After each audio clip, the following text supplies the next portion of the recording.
Hippocampus is a small formation in our brain that looks like a seahorse from the sideway.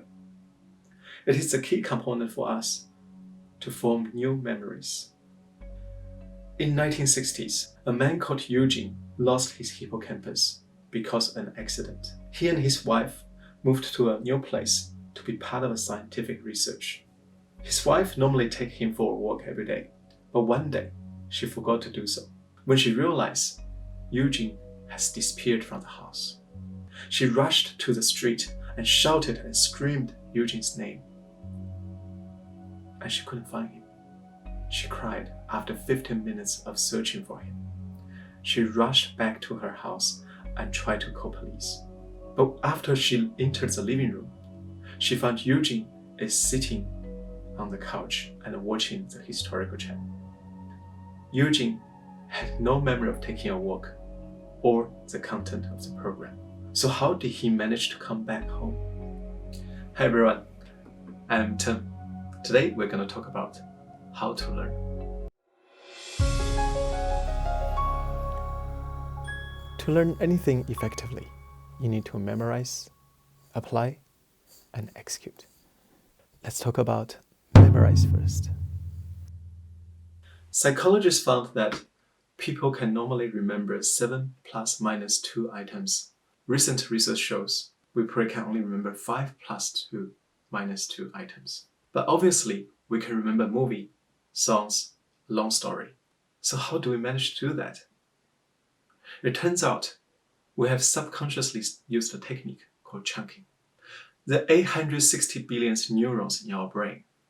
When we try to retrieve a knowledge or activate a skill, we will activate a neural path. The neural path, sometimes we can call them chunking. It looks like the key to learn anything new is to form memory chunks. So how do we do that? There are multiple techniques. Humans are very good at remembering stories. The shortest form of story is a sentence. For example, if we want to remember E equal to mc squared, we can say, elephants are afraid of mice creatures. Or you can use space memory to remember new knowledges. Unsurprisingly, you're very familiar with the placement of your house. For example, we try to remember F equal to MA. Now, think about your fridge. When you open up your fridge, you see a big meal wearing Air Jordan. So that's your F equal to MA. So next time when you open your fridge, you know what you will see. You're welcome. Use the technique we mentioned just now. Will help you to store things in your short-term memory. To make them become a part of your long-term memory, you need practice. Listen, we talking about practice. You need review. So some scientists found that it takes about 16 times to remember something permanently. We don't need to do that. The best way to review and make sure you can remember something is make sure you review the content in 24 hours. Then review it again in a week. After that, try to review the content once more in a month. This is because our hippocampus clears the cache almost every month. And during that period, if you review the content multiple times, the brain will recognize it's important information. Then they'll decide to move that to your long-term memory. Another important thing is to remember to take a break or exercise. When I was studying in China, we have 10 minutes break between classes. I have few classmates, they don't leave their seats. They don't take breaks, they just keep reading the books. But unfortunately, they are not the best students. It seems like they have fallen into a trap called illusion of competence. What it means is that your brain is not actively learning.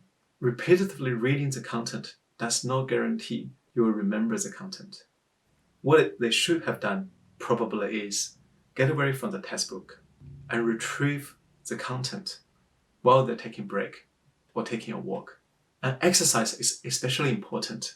Scientists found that when we exercise, our brain will generate some chemicals which helps to form long-term memories. Personally, I find my brain is more fresh after I did intense exercise. Knowing is not understanding. Only that we know how to apply the knowledge or skill we have learned. We cannot claim we have truly learned the skill or knowledge. If we'd like to apply the knowledge to a real-life situation, firstly, we need to make sure we have formed the memory chunk of the knowledge. Then we need to understand a little bit how our brain works. Scientists found there are two brain modes. One is called focus mode, the other one is called diffuse mode. In the focus mode, our brain will only look for the most relevant information. This happens when we do a test or try to study a topic.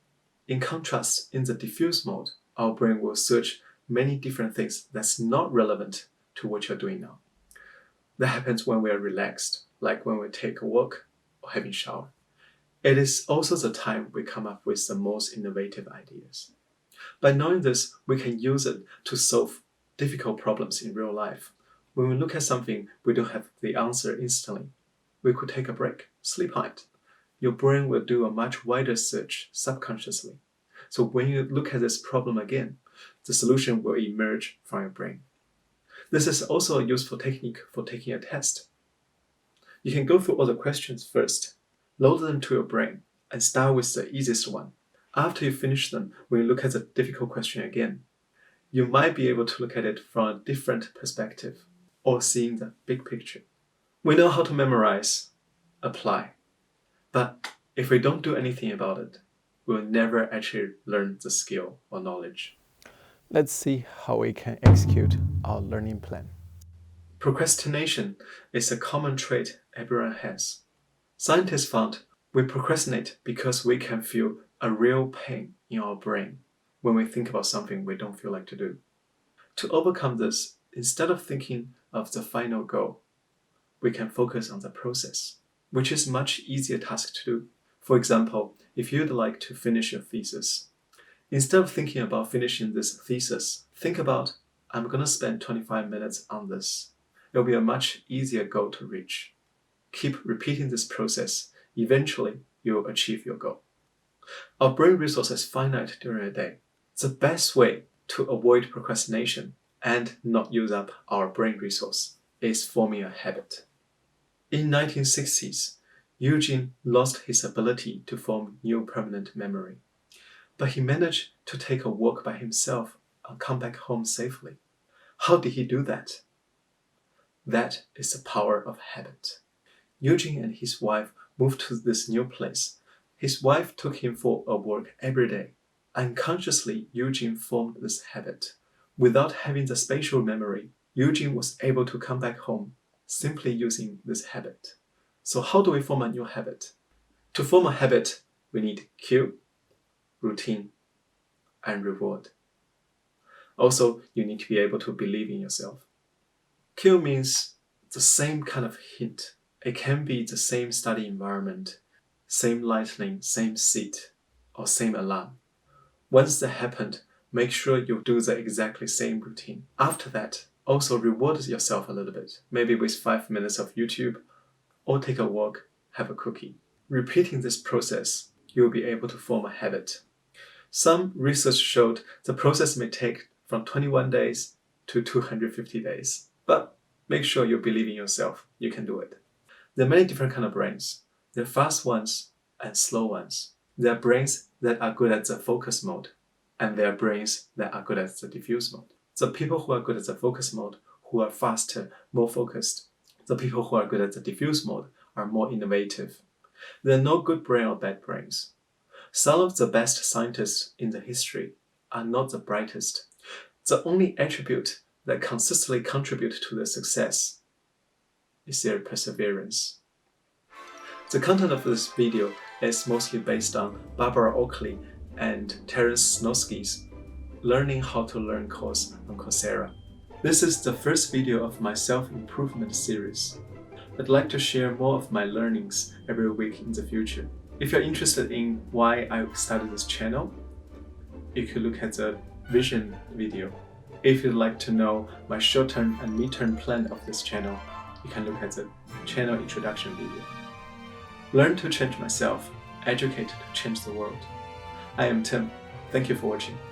See you next time.